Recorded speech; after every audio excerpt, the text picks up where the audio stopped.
Hello and welcome to Dotnet with CK, and today we will be continuing our collection and generics series.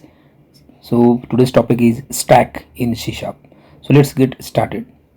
So stack, a last in first out data structures for managing collections where the most recently added item is the first to be removed.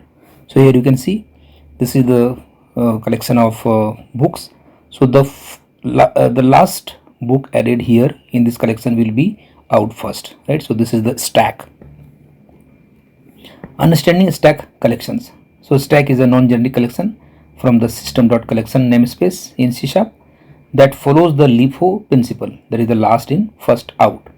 It stores elements as objects, allowing mixed type but requiring casting and potential boxing over it, because stack stores the elements as an object. So you can store, or you can you can store any type of data in this stack.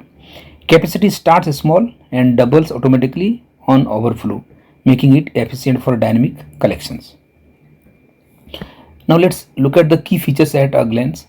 So thread safety, right? So basically the stack elements are not thread safe. So if you want to make it thread safe in a multi-threaded environment, then you have to use stack.synchronized.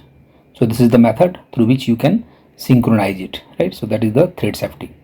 Performance, average time for push or pop operations. So it does not take much more time to do these operations. Flexibility, it supports duplicates and null values for reference types. So you can add anything in that stack. And iteration, so basically we have the IEnumerable for enumeration. I will be discussing this IEnumerable and IEnumerator in our later videos, like how it works, how the for each loop works, kind of. Now let's see the core operations of stack. So first operation is the push, right? So this method is used to add an element to the top of the stack, right? And then pop removes and returns the top element from the stack, and throw exceptions if the stack is empty. Pick, view, this is a third method. So it views the top element without removal, right? So there is a difference between pop and pick. So in pop it removes the elements, but in case of pick it just give the element, it does not remove from the stack. Additional methods include like clear, contains and clone for stack management. Best practices.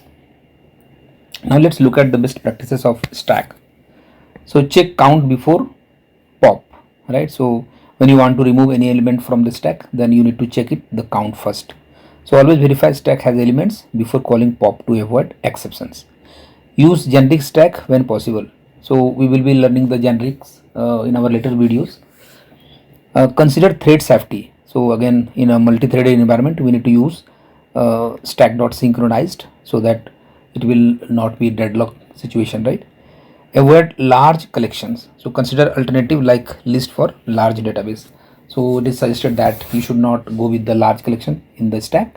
If you want to go with that, then you can use the generics. So these are the best practices. Now these are the quick references, like let's look at it. Like namespace is used, system.collections. Storage, elements stored as an object type, so you can store any type of data into the stack.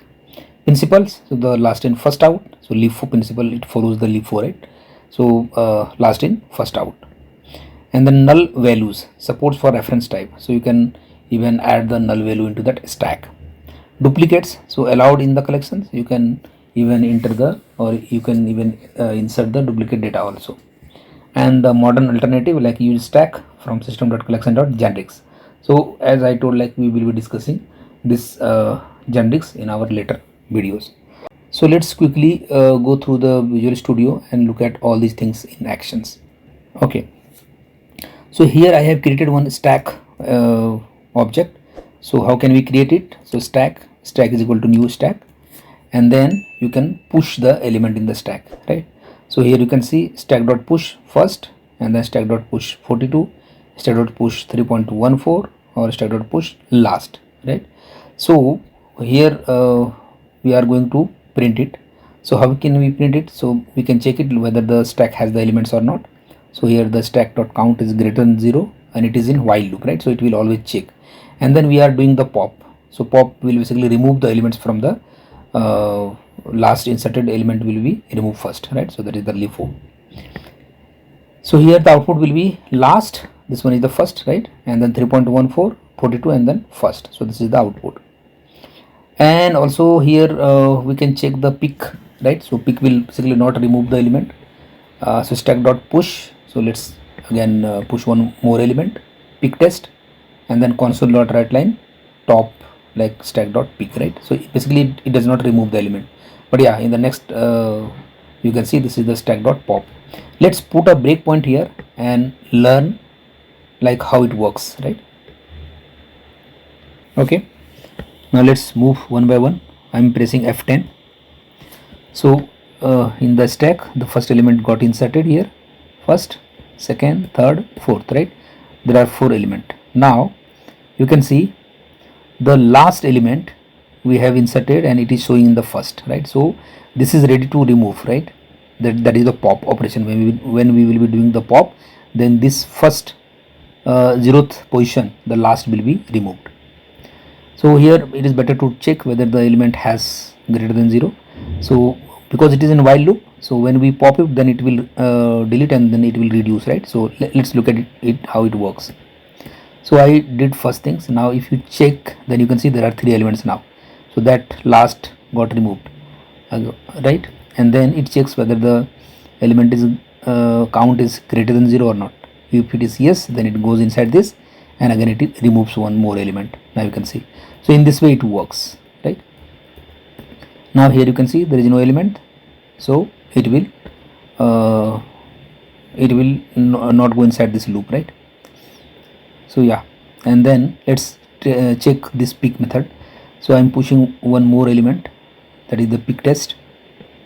Okay, and then here if you print it this using this one, then it got printed, but still the element is there, it is not removed, right? So that is the difference between pick and pop.